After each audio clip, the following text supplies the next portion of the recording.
Hello and welcome to part 8 of my video series on classical mechanics. In my last video I introduced systems with singular Hessian matrices which guarantees a null space vector gamma such that this product equals 0 for every missing rank. And in Hamiltonian coordinates each gamma becomes a phase space constraint. The Hessian is the Jacobian of the transformation from velocities to momenta. So the degenerate transformation maps an entire family of velocities to the same set of momenta, which implies an entire family of evolution vectors for a point in phase space. To overcome the degeneracy, you select an arbitrary family member and acknowledge all other family members using some delta vector. And we want to solve for the delta that, when added to dHdP negative dHdQ, produces an evolution vector that stays inside the primary manifold. Delta is always some linear combination n star of n star, where n star is d phi dp negative d phi dq, where phi is a primary constraint. We solve for lambda, the coefficients that steer the system to keep it on the manifold. There is one lambda per constraint, and the preservation of each constraint can, in theory, generate one equation for lambda. Sometimes a constraint may not directly say anything about lambda. In our last example, our chain of reasoning eventually generated a new constraint with a non-zero Poisson bracket with the primary manifold, and so we can solve for one lambda using the one equation. Does every constraint eventually produce a suitable chi or chi dash or chi double or triple dash? If the Poisson bracket between the Hamiltonian and the constraint loops back to give a function that we have already seen before, then we could just end up going around in circles. So a special case is if the Poisson bracket equals 0, which gives 0 and 0 and 0 again. And in these cases we have a missing equation. So the original constraint is what we call first class. Its lambda becomes arbitrary, and this reflects the underdeterminacy of the original Euler-Lagrange equations. In phase space, the hyperspace of possible evolution vectors lies parallel in this case to the Hamiltonian manifold, and therefore this intersection allows for an infinite number of possible solutions. So here's a simple example of a gauge theory. This is our Lagrangian, and the Euler-Lagrange equations are indifferent to any increment and decrement between Q and R. Our Hamiltonian equations reflect this ambiguity. These are momenta. Let's solve for velocities and substitute to find our Hamiltonian, and this is our constraint, phi equals pq minus pr. It commutes with itself, so we make its Hamiltonian bracket vanish. We have chi dash equals 0, so if we iterate it, we just get chi double dash equals 0 and chi triple dash equals 0. We'll never get an equation for lambda. Our evolution depends linearly on d phi dp and negative d phi dq as predicted. But it's meaningless to ask for Q or P in the Hamiltonian picture or Q dot in the Lagrangian picture. On the other hand, consider the quantity Q minus R. It does have a definite value because if you know how the system starts off, you can calculate what it does.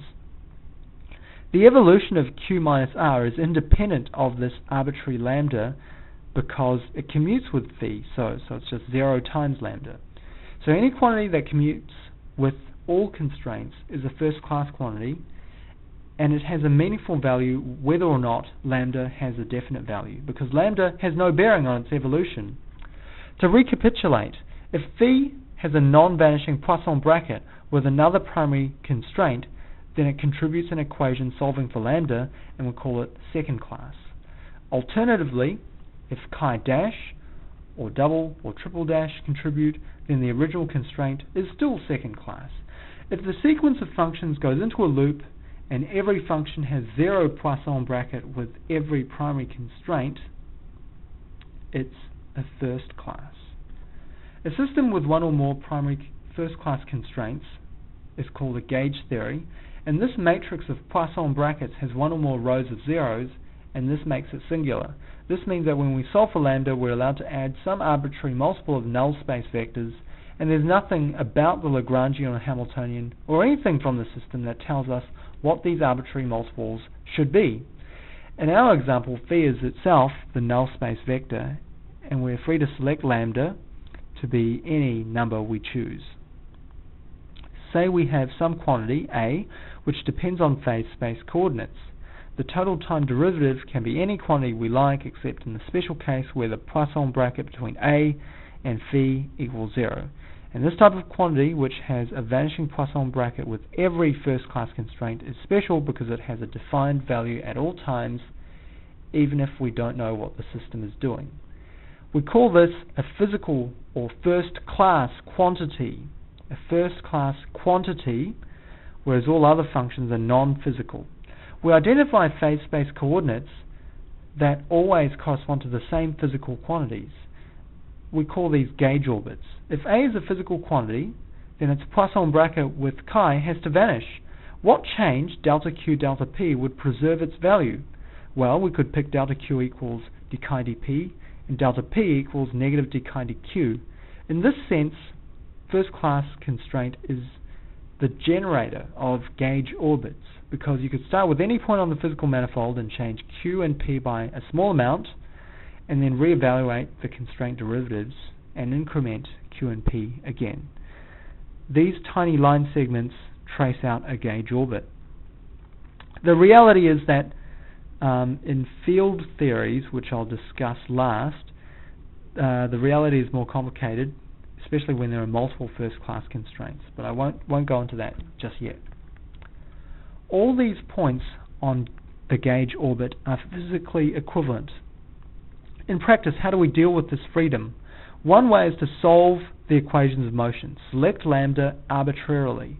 Alternatively, we can prescribe an auxiliary gauge fixing condition that selects lambda for us. Think of it as an artificial constraint that further restricts the physical manifold. It must cut every gauge orbit exactly once and effectively selects a representative point from that orbit. A third possibility, which I won't talk about here, is to add an auxiliary gauge fixing term. Let's demonstrate gauge fixing with the example in this video. Our physical subspace comprises the points where PQ equals PR, but let's impose an additional condition requiring that R equals 0.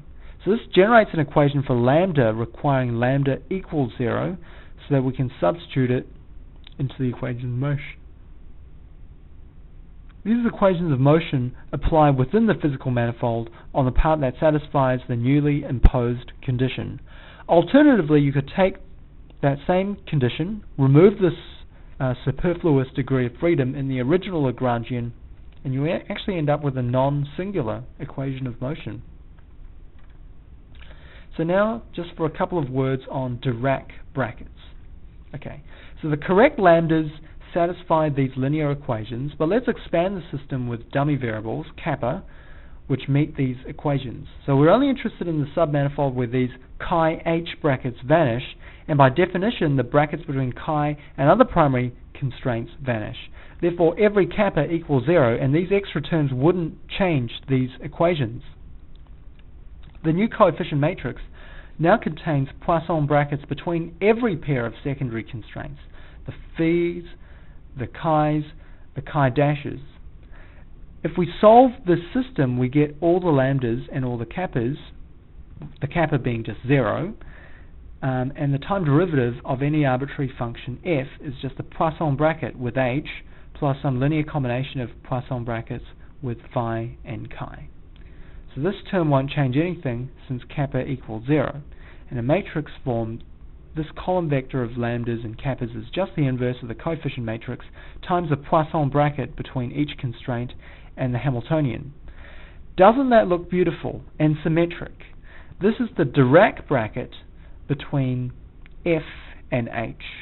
In general, take any two functions of phase space and Poisson each of them with a complete list of second-class constraints and sandwich the inverse of our C matrix between the column vector and this row vector, and you take this from A Poisson B to get what we call the Dirac bracket. So it doesn't matter what our secondary constraints are or what this inverse C actually equals at any point.